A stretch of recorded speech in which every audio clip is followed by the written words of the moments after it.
ನಾನು ನಿಮ್ಮ Savita. Welcome to my channel. ಎಲ್ಲರೂ ಹೇಗಿದ್ದೀರಾ? ಚೆನ್ನಾಗಿದ್ದೀರಾ ಅಂತೇಳಿ ಭಾವಿಸ್ತೀನಿ. ಹಾಗೇನೆ ಯಾರೆಲ್ಲ ಕೂಡ ನನ್ನ ವಿಡಿಯೋಗಳನ್ನ ಹೊಸದಾಗಿ ನೋಡ್ತಾ ಇದ್ದೀರೋ ಅವರೆಲ್ಲನೂ ಕೂಡ ಸಬ್ಸ್ಕ್ರೈಬ್ ಮಾಡ್ಕೊಳ್ಳಿ. ಹಾಗೆ ಪಕ್ಕದಲ್ಲಿರೋ ಬೆಲ್ ಐಕಾನ್ ಬಟನ್ನ ಕ್ಲಿಕ್ ಮಾಡಿ ನಾನು ಮಾಡೋ ವಿಡಿಯೋ ನೋಟಿಫಿಕೇಶನ್ ಮೊದಲಿಗೆ ನಿಮಗೆ ಸಿಗ್ತಾ ಹೋಗುತ್ತೆ. ಹಾಗೆಯೇ ಲೈಕ್ ಮಾಡಿ, ಶೇರ್ ಮಾಡಿ, ಇಷ್ಟ ಆದರೆ ಒಂದು ಕಮೆಂಟ್ ಮಾಡಿ. ನಾನು ಇವತ್ತಿನ ದಿನ ಒಂದು ಗೊಜ್ಜು ಮಾಡೋಣ ಅಥವಾ ಪುಡಿ ಮಾಡೋಣ ಅಂದ್ಕೊಂಡಿದ್ದೀನಿ. ಏನು ಪುಳಿಯೋಗರೆ ಪುಡಿ ಮಾಡೋಣ ಅಂತ ಅಂದ್ಕೊಂಡಿದ್ದೀನಿ. ಹಾಗೆಯೇ ಅದನ್ನು ಗೊಜ್ಜು ಮಾಡದೆ ಹಾಗೇನೆ ಅನ್ನ ಕಲಿಸ್ಕೋಬಹುದು. ಆ ಥರ ಒಂದು ನಾನು ಪುಳಿಯೋಗರೆ ಇನ್ಸ್ಟೆಂಟಾಗಿ ಮಾಡ್ಕೊಂಡು ತಿನ್ನೋ ಅಂತ ಒಂದು ಪುಳಿಯೋಗರೆ ಪುಡಿಯನ್ನ ಮಾಡಿ ನಿಮಗೆ ತೋರಿಸ್ತಾ ಇದ್ದೀನಿ. ಬನ್ನಿ, ನಾನು ಅದಕ್ಕೆ ಏನೇನೆಲ್ಲ ಇಂಗ್ರೀಡಿಯೆಂಟ್ಸ್ ಎಲ್ಲ ತಗೊಂಡಿದ್ದೀನಿ ಅಂತೇಳಿ ನಾನು ನಿಮಗೆ ತೋರಿಸ್ತಾ ಹೋಗ್ತೀನಿ. ಬನ್ನಿ ನೋಡೋಣ.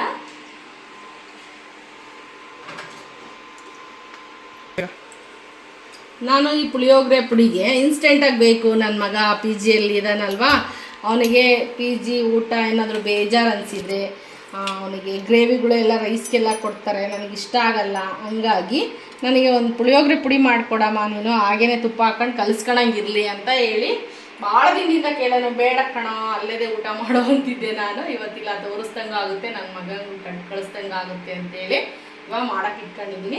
ಬನ್ನಿ, ನಾನು ಏನೇನೆಲ್ಲ ತೊಗೊಂಡಿದ್ದೀನಿ ಅಂತೇಳಿ ನಿಮಗೆ ತೋರಿಸ್ತೀನಿ. ನಾನು ಒಂದು ಬೌಲಷ್ಟು ನಾನು ಕೊತ್ತಂಬರಿ ತೊಗೊಂಡಿದ್ದೀನಿ. ಹಾಗೆಯೇ ಒಂದು ಅರ್ಧ ಬೌಲಷ್ಟು ಕಡಲೆಬೇಳೆ ತೊಗೊಂಡಿದ್ದೀನಿ. ಹಾಗೆ ಒಂದು ಅರ್ಧ ಬೌಲಷ್ಟು ಶೇಂಗಾ ತೊಗೊಂಡಿದ್ದೀನಿ. ಒಂದು ತುಪ್ಪದ ಚಮಚದಷ್ಟು ಮೆಂತ್ಯ ತೊಗೊಂಡಿದ್ದೀನಿ. 1.5 ತುಪ್ಪದ ಚಮಚದವಷ್ಟು ಮೆಣಸನ್ನು ತೊಗೊಂಡಿದ್ದೀನಿ. ಹಾಗೆಯೇ ಜೀರಿಗೆ ತೊಗೊಂಡಿದ್ದೀನಿ. ಬಿಳಿ ಎಳ್ಳು ಅಥವಾ ಕಪ್ಪೆಳ್ಳಿದ್ರೆ ತೊಗೋಬೋದು. ನನ್ನ ಹತ್ರ ಕಪ್ಪೆಳ್ಳು ಇಲ್ಲ, ಖಾಲಿಯಾಗಿತ್ತು, ಹಾಗಾಗಿ ಬಿಳಿ ಎಳ್ಳನ್ನೇ ತೊಗೊಂಡಿದ್ದೀನಿ. ಹಾಗೆ ಒಂದು ಅರ್ಧ ಬೌಲು ಉದ್ದಿನಬೇಳೆ ತೊಗೊಂಡಿದ್ದೀನಿ. ಹಾಗೆಯೇ ಗುಂಟೂರು ಮೆಣಸಿನ್ಕಾಯಿ ಒಂದು ಸ್ವಲ್ಪ ತೊಗೊಂಡಿದ್ದೀನಿ. ಒಂದು ಸ್ವಲ್ಪ ಬ್ಯಾಡಗಿ ಮೆಣಸಿನ್ಕಾಯಿ ತೊಗೊಂಡಿದ್ದೀನಿ. ಒಂದು ಸ್ವಲ್ಪ ಗುಂಟೂರು ಮೆಣಸಿನ್ಕಾಯಿನೂ ತೊಗೊಂಡಿದ್ದೀನಿ. ಹಾಗೆ ಒಗ್ಗರಣೆಗೂ ಒಂದು ಸ್ವಲ್ಪ ಮೆಣಸಿನ್ಕಾಯನ್ನು ಇಟ್ಕೊಂಡಿದ್ದೀನಿ. ಹಾಗೆ ಒಂದು 2 ನಿಂಬೆಹಣ್ಣಿನ ಗಾತ್ರದ ಹುಣಸೆ ಹಣ್ಣನ್ನು ಕೂಡ ನಾನು ಪೀಸಾಗಿ ಮಾಡಿ ಇಟ್ಕೊಂಡಿದ್ದೀನಿ. ಹಾಗೆ ರುಚಿಗೆ ಬೆಲ್ಲ ತೊಗೊಂಡಿದ್ದೀನಿ. ಒಗ್ಗರಣೆಗೆ ಸಾಸಿವೆ, ಜೀರಿಗೆ ಕೂಡ ತೊಗೊಂಡಿದ್ದೀನಿ. ಹಾಗೆ ಅರಿಶಿನ ತೊಗೊಂಡಿದ್ದೀನಿ. ಹಾಗೆ ಒಂದು ಅರ್ಧ ಬೌಲು ಡ್ರೈ ಕೊಬ್ಬರಿ ಪೌಡ್ರ್ ತೊಗೊಂಡಿದ್ದೀನಿ. ಹಾಗೆ ಕರ್ಬೇವಿನ ಸೊಪ್ಪು ಕೂಡ ತೊಗೊಂಡಿದ್ದೀನಿ. ರುಚಿಗೆ ತಕ್ಕಷ್ಟು ಉಪ್ಪನ್ನು ಕೂಡ ತೊಗೊಂಡಿದ್ದೀನಿ. ಬನ್ನಿ, ಇದನ್ನೆಲ್ಲ ನಾನು ಹುರ್ಕೊಂಡು ಫಸ್ಟು ಪುಡಿನ ತಯಾರು ಮಾಡ್ಕೊಳ್ಳೋಣ. ಇವಾಗ ಫ್ರೈ ಪ್ಯಾನ್ ಕಾದಿದೆ. ಇವಾಗ ನಾನು ಹುರ್ಕೊತೀನಿ ಅನ್ನೋದೇ. ಫಸ್ಟು ನಾನು ಕೊತ್ತಂಬರಿನ ಬಿಸಿ ಮಾಡ್ಕೊತೀನಿ. ಡ್ರೈಯಾಗೆ ರೋಸ್ಟ್ ಮಾಡ್ಕೊತೀನಿ ಎಲ್ಲನ. ಇದಕ್ಕೇನೆ ಸ್ವಲ್ಪ ಮೆಣಸಿನ್ಕಾಯಿ ಜೊತೆಗೆ ಹಾಕ್ಕೊಂಡು ನಾನು ಗುಂಟೂರು ಮೆಣಸಿನ್ಕಾಯಿ ಒಂದು ಸ್ವಲ್ಪ ತೊಗೊಂಡಿದ್ದೀನಿ.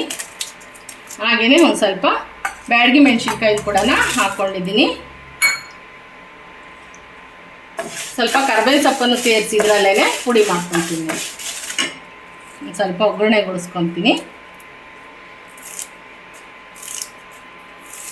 ಇದನ್ನು ಸಣ್ಣ ಉರಿಯಲ್ಲಿ ಕ್ರಿಸ್ಪಿ ಆಗಂಗೆ ಹುರ್ಕೊಳ್ಳೋಣ. ಒಂದು ಸ್ವಲ್ಪ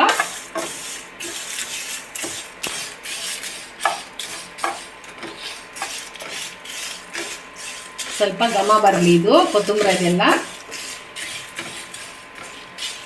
ನೋಡಿ, ಘಮ ಬರ್ತಾ ಇದೆ. ಕೊತ್ತಂಬರಿದೆಲ್ಲ ಫ್ಲೇವರು, ಮೆಣಸಿನ್ಕಾಯಿ ಘಾಟು ಎಲ್ಲ ಬರ್ತಿದೆ. ಇವಾಗ ಡೀಪ್ ಫ್ರೈ ಮಾಡಿ ಫಸ್ಟ್ ಇದನ್ನು ಇಟ್ಕೊಳ್ಳೋಣ.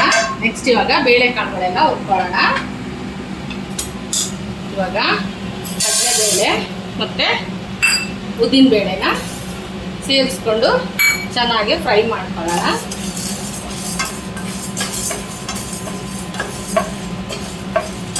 ಎಂಡಲ್ಲಿ ಇದು ಇನ್ನೇನು ಆಗ್ತಾ ಇದೆ ಅಂದಾಗ ಎಲ್ಲನೂ ಸೇರಿಸಿ ಹುರ್ಕೊಳ್ಳೋಣ.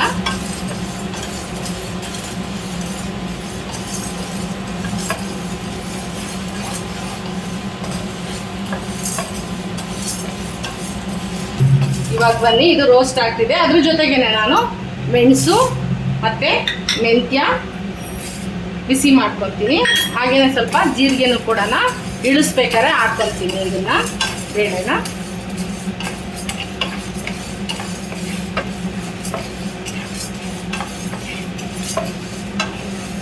ಒಂದು 2 ಟೇಬಲ್ ಸ್ಪೂನ್ ಅಷ್ಟು ಜೀರಿಗೆನೂ ಕೂಡ ಹಾಕೋತೀನಿ ನೋಡ್ರಿ.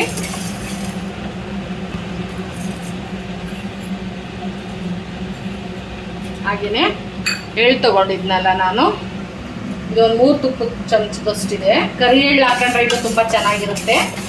ನನಗೀಗ ಸಡನ್ನಾಗಿ ಸಿಗಲಿಲ್ಲ, ಬಿಳಿದೇ ಇದ್ದಿದ್ದು ನಮ್ಮ ಎಳ್ಳು, ಅದನ್ನೇ ಹಾಕ್ತಾ ಇದ್ದೀನಿ.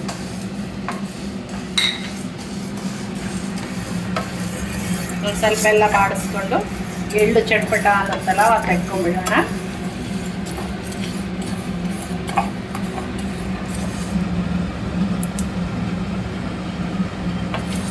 ನೋಡ್ರಿ ಇವಾಗ ಚಟ್ಪಟ ಅಂತ ಇದೆ. ಇವಾಗ ಇದನ್ನ ತೆಗಿಯೋಣ ಸಾಕು. ದೀಪಗಾದ್ರೆ ಇದೇ ವಾಸನೆ ಥರ ಆಗ್ಬಿಡುತ್ತೆ.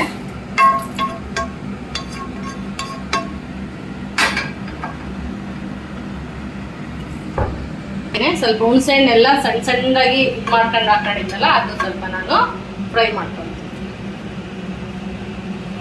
ಯಾಕೆಂದ್ರೆ ಹಸಿ ಇದ್ರೆ ಹಿಡಿಯುತ್ತೆ, ಅಂಟಾಗುತ್ತೆ ಹಿಟ್ಟು ಅಂತೇಳಿ ಇದನ್ನು ಸ್ವಲ್ಪ ರೋಸ್ಟ್ ಮಾಡ್ಕೊತೀನಿ ಹುಣಸೆಹಣ್ಣನ್ನು ಕೂಡ.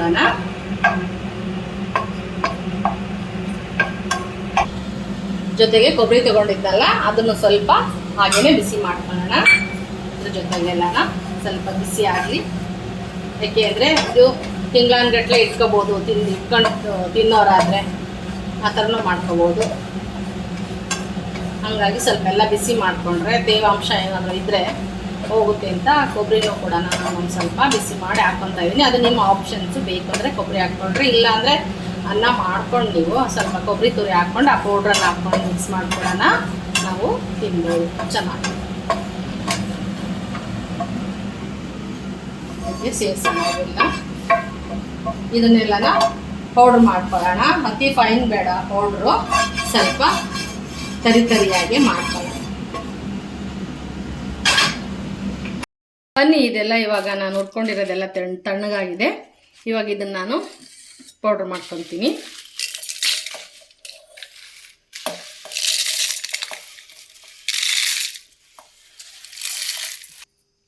ಬನ್ನಿ, ಇವಾಗ ಇದಕ್ಕೆ ರುಚಿಗೆ ತಕ್ಕಷ್ಟು ಉಪ್ಪನ್ನು ಹಾಕೋಣ. ನಿಮಗೆ ಎಷ್ಟು ಮಾಡ್ಕೊತೀರೋ ಅಷ್ಟು ರುಚಿಗೆ ಹಾಕ್ರಿ. ನಾನು ಇಲ್ಲಿ ಇಷ್ಟನ್ನು ಹಾಕ್ಕೊತಾ ಇದ್ದೀನಿ, 1-2 ಚಮಚದಷ್ಟು. ಇವಾಗ ಒಂದು 1/4 ಟೀ ಸ್ಪೂನಷ್ಟು ಹಿಂಗನ್ನು ಸೇರಿಸ್ತೀನಿ ನಾನು ಇದಕ್ಕೆ. ಅಮ್ಮ, ನಾನು ನಿನಗೊಂದು ಕ್ವೆಶನ್ ಕೇಳ್ತೀನಿ. ಏನು? ಹಿಂಗನ್ನ ಯಾಕೆ ಯೂಸ್ ಮಾಡ್ತಾರೆ? ಅದು ಟೇಸ್ಟು ಅಷ್ಟು ಚೆನ್ನಾಗಿರಲ್ಲ, ತುಂಬ ಸ್ಮೆಲ್ ಇರುತ್ತೆ. ಕಹಿ ಇರುತ್ತೆ ಅನ್ಕಂತೀಯ, ಬಾಯಿ ಸಿಕ್ಕರೆ ಅಲ್ವಾ? ಒಂಥರ ಚಂದ ಅದ್ರ ಘಮನೇ. ಆ ಘಮದಿಂದನೇ ಎಷ್ಟೋ ಶೀತ, ಕೆಮ್ಮು, ನೆಗಡೆ ಕಮ್ಮಿ ಆಗುತ್ತೆ ಗೊತ್ತಾ. ಮೊದಲು ಚಿಕ್ಕವ್ರಿಗೆಲ್ಲ ತುಂಬ ಇದನ್ನು ತಿನ್ಸೋರು, ನಮಗೆ ಹಿಂಗೆಲ್ಲನೂ ತಿನ್ಸೋರು. ಯಾಕೆ ಗೊತ್ತಾ? ನೆನಪಿನ ಶಕ್ತಿ ಹೆಚ್ಚಾಗುತ್ತೆ ಅಂತ ಹೇಳ್ಬಿಟ್ಟು, ಮತ್ತು ಆಮೇಲೆ ಅಲರ್ಜಿ ಏನಾದರೂ ಇದ್ದರೆ ಅದು ಕೂಡ ಹೋಗುತ್ತೆ ಅಂತೇಳಿ. ಆಮೇಲೆ ಇದು ಫ್ಲೇವರ್ ಕೊಡೋದು ಹಿಂಗು ತುಂಬ ಅಡುಗೆಗಳಿಗೆ ಒಂಥರ ಫ್ಲೇವರ್ ಕೊಡುತ್ತೆ. ಅದು ಕೆಲವ್ರಿಗೆ ಇಷ್ಟ ಆಗುತ್ತೆ, ಕೆಲವ್ರಿಗೆ ಇಷ್ಟ ಆಗಲ್ಲ. ನಾನು ನಿಮಗೆಲ್ಲ ಚಿಕ್ಕವರಿದ್ದಾಗಿಂದನೂ ತಿನ್ಸಿದ್ದೀನಿ. ಹಾಲಿಗೆಲ್ಲ ಹಾಕಿ ಕೊಡ್ತಿದ್ರಿ ನಮಗೆ ಕುಡಿಯೋದಕ್ಕೆ, ಇಷ್ಟ ಆಗ್ತಿರ್ಲಿಲ್ಲ, ಇಷ್ಟು ಬೈದು ಕೊಡ್ತಾ ಇದ್ರಿ. ಆದ್ರೆ ಇವಾಗಲೂ ಆ ಸ್ಮೆಲ್ ಕಂಡ್ರೆ ಆಗಲ್ಲ, ಯಾಕೆ ಹಂಗೆ ಅಂತ ಅದಕ್ಕೆ. ಸ್ಮೆಲ್ ಹಂಗಿರುತ್ತೆ. ಇದು ತುಂಬ ಆರೋಗ್ಯಕ್ಕೆ ಒಳ್ಳೆಯದು. ಅಡುಗೆಗೆ ಒಗ್ಗರಣೆಗೆ ಒಂದು ಸ್ವಲ್ಪ ಹಿಂಗಿದ್ರೆ ಅದ್ರ ಘಮನೇ ಚೇಂಜ್ ಆಗುತ್ತೆ. ಇದು ತುಂಬ ಆರೋಗ್ಯಕ್ಕೆ ಒಳ್ಳೆಯದು ಅಂತೇಳಿ ಹಿಂಗನ್ನು ನಾವು ಯೂಸ್ ಮಾಡ್ತೀವಿ. ಆಮೇಲೆ ಜೀರ್ಣಶಕ್ತಿನೂ ಚೆನ್ನಾಗಾಗುತ್ತೆ ಅನ್ನೋ ಉದ್ದೇಶನೂ ಕೂಡ ಇದರಲ್ಲಿ ಇದೆ. ಅತಿ ನುಣ್ಣು ಬೇಡ, ಒಂದು ಸ್ವಲ್ಪ. ನೋಡಿ, ಈ ಥರ ಪೌಡ್ರ್ ಆಗಿದೆ ತರಿಯಾಗಿ. ನಾವು ಮುಂಚೆನೇ ಬೆಲ್ಲ ಹಾಕ್ಕೊಂಡ್ಬಿಡ್ತಂದರೆ ಅಂಟಾದಂಗೆ ಆಗುತ್ತೆ. ಹಂಗಾಗಿ ಸ್ವಲ್ಪ ಈ ಥರ ಬಂದಾಗ ನಾವು ಬೆಲ್ಲ ಹಾಕ್ಕೊಂಡು ಇನ್ನೊಂದು ಸರಿ ಮಿಕ್ಸಿ ಮಾಡ್ಕೊಳ್ಳೋಣ. ಇವಾಗ ಇದಕ್ಕೆ ನಾನು ಬೆಲ್ಲನ ಸೇರಿಸ್ತೀನಿ. ನಿಮಗೆ ಎಷ್ಟು ಸಿಹಿಯಾಗಿರ್ಬೇಕು ಪುಳಿಯೋಗರೆ ಅನ್ನೋದಾದರೆ ಜಾಸ್ತಿ ಹಾಕ್ಕೊಳ್ರಿ, ಇಲ್ಲ ಸ್ವಲ್ಪ ಅಷ್ಟೇ ಸಿಹಿ ಉಪ್ಪು ಹುಳಿ ಬೇಕು ಅನ್ನೋರು ಸ್ವಲ್ಪ ಹಾಕ್ಕೊಳ್ರಿ. ನಾನಿಲ್ಲಿ ಸ್ವಲ್ಪನೇ ಹಾಕಿದ್ದೀನಿ.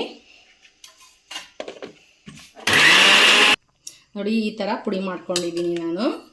ಅತಿ ನಯಸ್ಸು ಇಲ್ಲ, ಅತಿ ತರಿಲ್ಲ, ಒಂದು ಮೀಡಿಯಮ್ ಇದರಲ್ಲಿ ಇದೆ. ಈ ಥರ ಮಾಡಿಕೊಂಡು ನೀವು ಬೇಕು, ನಮಗೆ ಟೇಸ್ಟ್ ಗೊತ್ತಾಗಲಿಲ್ಲ ಅಂದರೆ ಸ್ವಲ್ಪ ಬಾಯಿಗೆ ಹಾಕ್ಕೊಂಡು ಕೂಡ ಎಲ್ಲನೂ ಇದಕ್ಕೆ ರೆಡಿಯಾಗಿದೆ. ಉಪ್ಪು, ಹುಳಿ, ಖಾರ, ಬೆಲ್ಲ ಎಲ್ಲನೂ ಹಾಕಿದೆ. ಇದು ಅನ್ನಕ್ಕಷ್ಟೇ ಹಾಕೊಂಡು ತಿನ್ನೋದೇ. ಇದಕ್ಕೊಂದು ಒಗ್ಗರಣೆ ಮಾಡ್ಕೋಬೋದು. ಬೇಕು ಅನ್ನೋರು ಆವಾಗಲೇ ಮಾಡಿ ಸೇರಿಸ್ಕೊಳ್ರಿ. ಇಲ್ಲ ಬೇಡ, ನಮಗೆ ನಾವು ಮಾಡ್ಬೇಕಾದ್ರೆ ಒಗ್ಗರಣೆ ಎಲ್ಲ ಶೇಂಗಾ ಎಲ್ಲ ಹಾಕ್ಕೊಂಡು ಮಾಡ್ಕೊತೀವಿ ಅಂದರೆ ಆವಾಗೂ ಕೂಡ ನೀವು ಹಾಕೋಬೋದು. ಇವಾಗ ಟೇಸ್ಟ್ ಮಾಡಿ ನಾನು ನಿಮಗೆ ಹೇಳ್ತೀನಿ ಹೇಗೆ ಬಂದಿದೆ ಅಂತೇಳಿ. ನನ್ನ ಮಗಳಿಗೂ ಸ್ವಲ್ಪ ಕೊಡ್ತಿದ್ದೀನಿ ಟೇಸ್ಟಿಗೆ, ಹೆಂಗೆ ಹುಳಿಯಾಗಿ ಚೆನ್ನಾಗಿದೆಯಾ, ಟೇಸ್ಟ್ ಬಂದಿದೆಯಾ ಕೇಳೋದಕ್ಕೆ.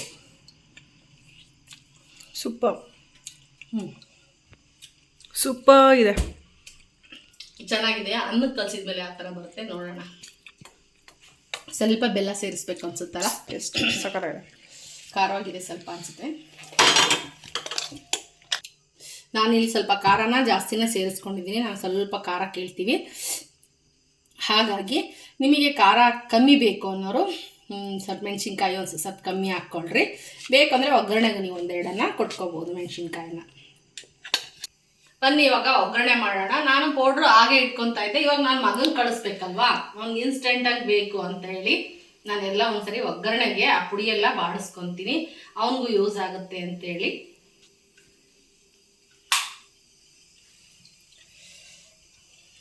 ನಿಮಗೆ ಎಷ್ಟು ಬೇಕೋ ಅಷ್ಟು ಹಾಕ್ಕೊಳ್ರಿ. ಬೇಕಾದರೆ ಅನ್ನಕ್ಕೆ ತುಪ್ಪ ಒಂದು ಚಮಚ ಹಾಕ್ಕೊಂಡು ಆ ಪುಡಿ ಹಾಕ್ಕೊಂಡ್ರೆ ಸಾಕು, ಏನು ಬೇಡ ಅಂತ ಅನಿಸುತ್ತೆ. ನಿಮಗೆ ಎಣ್ಣೆ ನಿಮ್ಮಿಷ್ಟ ಎಷ್ಟು ಹಾಕ್ಕೊಂತೀರ. ನಮಗೆ ಸ್ವಲ್ಪ ಎಣ್ಣೆ ಜಾಸ್ತಿ ಇರೋರು ಎಣ್ಣೆ ಹಾಕ್ಕೊಳ್ರಿ, ಇಲ್ಲ ಸ್ವಲ್ಪ ಕಮ್ಮಿನೇ ಬೇಕು ಅನ್ನೋರು ನೀವು ಒಗ್ಗರಣೆನೇ ಮಾಡ್ಕೊಳಕ್ಕೆ ಹೋಗ್ಬೇಡ್ರಿ. ಯಾಕೊತ್ತಾ ಇವೆಲ್ಲನೂ ನಾವು ಪುಡಿ ಶೇಂಗಾ ಇದೆಲ್ಲನೂ ನಾವು ಮಿಕ್ಸಿ ಇದ್ರೊಳಗೆ ಹಾಕ್ಕೊಂಡು ಮಾಡ್ಕೊಂಬಿಟ್ರೆ ಒಂದೇ ಒಂದು ಚಮಚ ತುಪ್ಪ ಹಾಕ್ಕೊಂಡು ಆ ಪುಡಿ ಕಲ್ಸ್ಕೊಂಡ್ರೆ ಆಯಿತು, ಪುಳಿಯೋಗರೆ ಆಯಿತು ಅಂತ. ನಾನಿಲ್ಲಿ ಇದಕ್ಕೊಂದು ಒಗ್ಗರಣೆನ ಕೊಡ್ತಾ ಇದ್ದೀನಿ ಲೈಟಾಗೆ. ಬನ್ನಿ ಇವಾಗ ಎಣ್ಣೆ ಕಾದಿದೆ, ಸಾಸಿವೆ ಹಾಕೋಣ. ಹಾಗೆಯೇ ಜೀರಿಗೆನೂ ಕೂಡ ಸೇರಿಸೋಣ. ಒಂದೆರಡು ಕಡಲೆಬೇಳೆನ ಸೇರಿಸ್ತಾ ಇದ್ದೀನಿ. ಹಾಗೆಯೇ ಶೇಂಗಾ ತೊಗೊಂಡಿದ್ನಲ್ಲ ಅದನ್ನು ಕೂಡ ಸೇರಿಸ್ತಾ ಇದ್ದೀನಿ.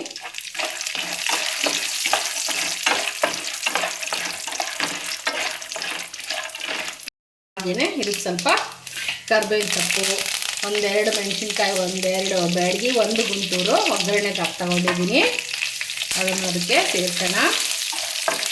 ಹಾಗೆಯೇ ಸ್ವಲ್ಪ ಒಗ್ಗರಣೆಗೆ ಒಂದೇ ಒಂದು ಚಿಟಿಕೆಯಷ್ಟು ನಾನು ಮಿಕ್ಸಿಗೂ ಹಾಕ್ಕೊಂಡಿದ್ದೀನಿ ಹಿಂಗನ್ನು, ಇದಕ್ಕೂ ಕೂಡ ಸೇರಿಸ್ತಾ ಇದ್ದೀನಿ. ಅದ್ರಾಗೂ ಎಸ್ಪೆಷಲಿ ಪುಳಿಯೋಗರೆಗೆ ಹಿಂಗಿದ್ರೇ ಟೇಸ್ಟು, ಹಿಂಗಿದ್ರೇ ರುಚಿ. ಹಾಗಾಗಿ ಇದಕ್ಕೆ ಇವಾಗ ಅರಶಿನ ಸೇರಿಸ್ತಾ ಇದ್ದೀನಿ.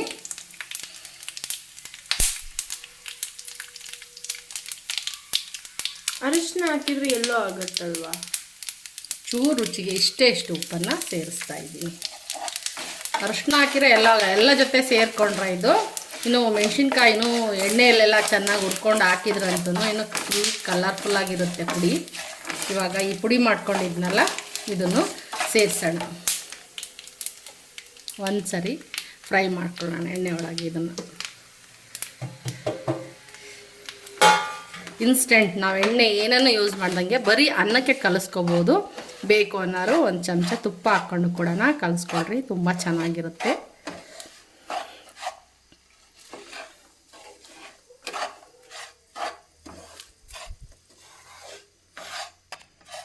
ಸೊ ನೋಡಿ ಇವಾಗ ಇದೆಲ್ಲ ಫಿನಿಶ್ ಟಚ್ ಆಯಿತು ಇದೆಲ್ಲನೂ.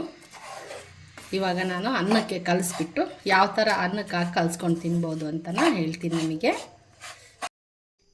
ಬನ್ನಿ ಇವಾಗ ನಾನು ಪುಡಿ ಎಲ್ಲ ರೆಡಿ ಮಾಡಿರೋದಾಗಿದೆ. ಇವಾಗ ಅನ್ನನೂ ಕೂಡ ತಣ್ಣಗೆ ಮಾಡಿದ್ದೀನಿ. ಒಬ್ಬರಿಗೆ ಎಷ್ಟು ಬೇಕು ಅಂತೇಳಿ ಅಷ್ಟನ್ನೇ ಆ ಥರ ಕಲಿಸ್ಕೊಳ್ಳೋದು ಅಂತೇಳಿ ತೋರಿಸ್ತೀನಿ. ಅದು ನನ್ನ ಮಗನಿಗೂ ಯೂಸ್ ಆಗುತ್ತೆ, ನಿಮಗೂ ತೋರಿಸ್ದಂಗೆ ಆಗುತ್ತೆ. ನೋಡಿ ನಾನು ಇಲ್ಲಿ ಒಬ್ಬರು ತಿನ್ನೋವಷ್ಟು ರೈಸನ್ನು ತೆಳ್ಳಗೆ ಹರಡ್ಕೊಂಡು ಆರಿಸ್ಕೊಂಡಿದ್ದೀನಿ.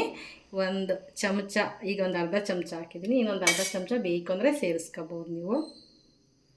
ಇವಾಗ ಇದಕ್ಕೆ ಪುಡಿ ಹಾಕಿ ಕಲಿಸ್ತೀನಿ.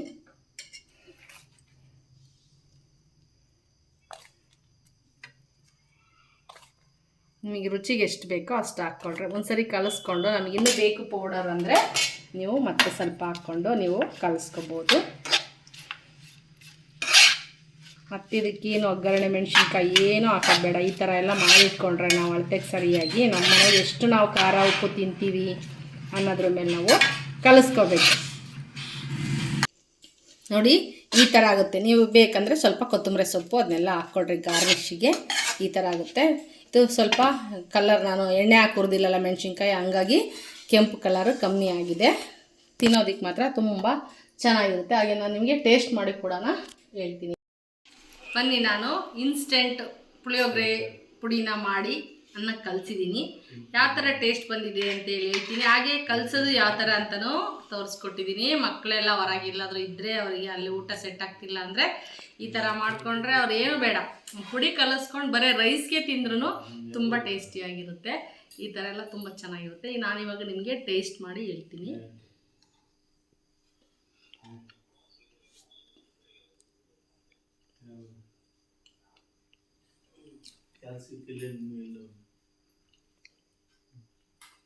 ತುಂಬ ರುಚಿಕರವಾಗಿ ಬಂದಿದೆ. ನೀವಿನ್ನೂ ಸ್ವಲ್ಪ ಸಿಹಿ ಸಿಹಿ ಇಷ್ಟಪಡ್ತಾರೆ ಮಕ್ಕಳು ಅಂದರೆ ಸ್ವಲ್ಪ ಸಿಹಿ ಜಾಸ್ತಿ ಹಾಕ್ರಿ. ಈ ಎಲ್ಲ ಚೆನ್ನಾಗಾಗಿದೆ. ನನಗೆ ನಮ್ಮ ಅಳತೆಗೆ ನನಗೆಲ್ಲ ಕರೆಕ್ಟಾಗಿ ಆಗಿದೆ. ನಿಮ್ಗಿನ್ನೂ ಸ್ವಲ್ಪ ಸಪ್ಪೆ ಬೇಕು ಅಂದರೆ ಮೆಣಸಿನ್ಕಾಯಿ ಕಮ್ಮಿ ಮಾಡಿಕೊಡ್ರಿ, ಸ್ವೀಟ್ ಬೇಕು ಅಂದರೆ ಬೆಲ್ಲ ಜಾಸ್ತಿ ಮಾಡಿಕೊಡ್ರಿ. ಎಲ್ಲ ಇಂಗ್ರೀಡಿಯೆಂಟ್ಸ್ ಈ ಥರ ಯೂಸ್ ಮಾಡ್ಕೊಂಡು ಮಕ್ಕಳಿಗೆ ಮಾಡಿಕೊಡ್ರಿ. ಎಕ್ಸಲೆಂಟಾಗಿರುತ್ತೆ ನೋಡಿರಿ, ತುಂಬ ಚೆನ್ನಾಗಿರುತ್ತೆ. ಹಾಗೆಯೇ ನಾನು ನೆಕ್ಸ್ಟ್ ವಿಡಿಯೋದಲ್ಲಿ ನಿಮ್ಮ ಜೊತೆ ಬರ್ತೀನಿ. ಬಾಯ್, ಮತ್ತೆ ಸಿಗೋಣ.